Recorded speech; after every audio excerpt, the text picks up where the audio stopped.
സമയം പുലർച്ചെ 2:55. സ്ഥലം പത്തനംതിട്ട വാഴമുട്ടം. പ്രദേശവാസി ജോൺ ഡേവിഡിന്റെ വീട്ടുമുറ്റത്തേക്ക് മോഷ്ടാവ് മതിൽ ചാടിക്കടന്നെത്തി.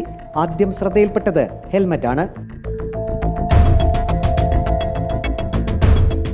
പിന്നെ ശ്രദ്ധ സ്കൂട്ടറിലേക്കായി. പരിശോധിച്ചപ്പോൾ സ്കൂട്ടറിൽ താക്കോൽ കിടപ്പുണ്ട്. ഹെൽമറ്റ് മതിലിന് മുകളിൽ കൊണ്ടുവച്ചു. ഇനി കാറുമൊന്ന് പരിശോധിച്ചേക്കാം.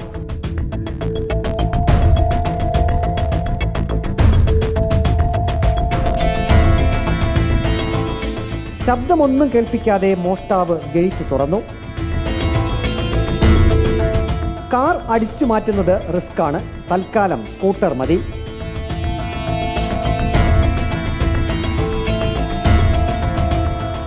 മോഷ്ടിക്കാൻ കയറിയ വീടാണെങ്കിലും ഗേറ്റ് ഭദ്രമായി പൂട്ടിയ ശേഷമാണ് മോഷ്ടാവ് സ്കൂട്ടറുമായി പോയത്.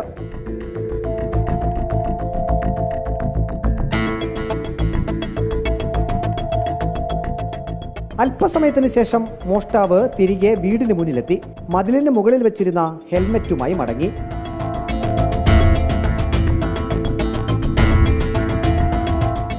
പാടായിരുന്നു ഇവിടുന്ന് കൊണ്ടുപോകാൻ.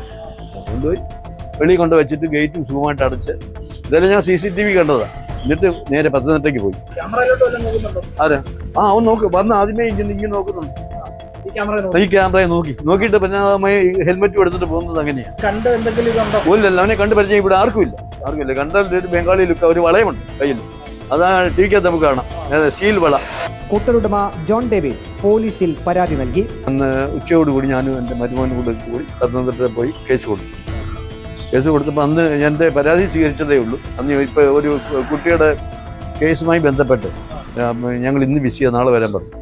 അതിന് പിറ്റേ ദിവസം പോയി ഞാൻ കേസ് ഫയൽ ചെയ്തിട്ടുണ്ട്. റിപ്പോർട്ടർ, പത്തനംതിട്ട.